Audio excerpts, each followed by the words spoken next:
thanks for joining us from our studios in Tel Aviv. I'm Natasha Kirchuk here with ILTV's morning briefing from Israel. Security forces have finally caught and arrested the terrorist who brutally attacked an Israeli security guard at a West Bank mall on Friday morning.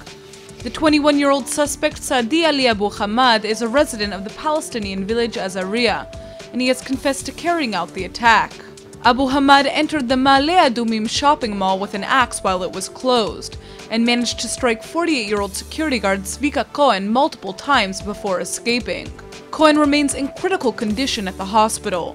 This is the first time a terror attack was carried out in Ma'ale Adumim, which is home to the largest Jewish community in the West Bank. Meanwhile, Israeli security forces have arrested 3 Palestinians who crossed the Gaza border into Israel over the weekend.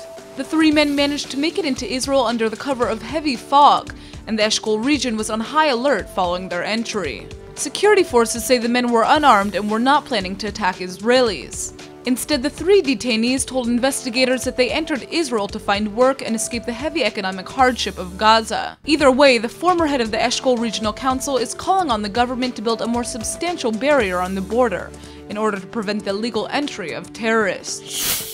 Palestinian journalist Mohammed Al-Qiq has ended his hunger strike after 93 days. The Hamas-affiliated journalist agreed to end his protest after receiving assurances that he'll be released from administrative detention in May. Al-Qiq was arrested last November for his close ties with Hamas and placed in detention by the Israeli government. Earlier this month, the Israeli Supreme Court suspended his detention order, claiming his weak medical condition does not pose a threat to Israel. Israel says that detention without trial is essential because it prevents violence in cases where secret informants are at risk of being exposed or where there isn't enough evidence to prosecute.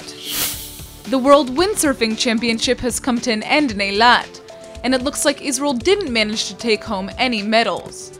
Instead, Poland won gold medals in both the men's and women's competitions.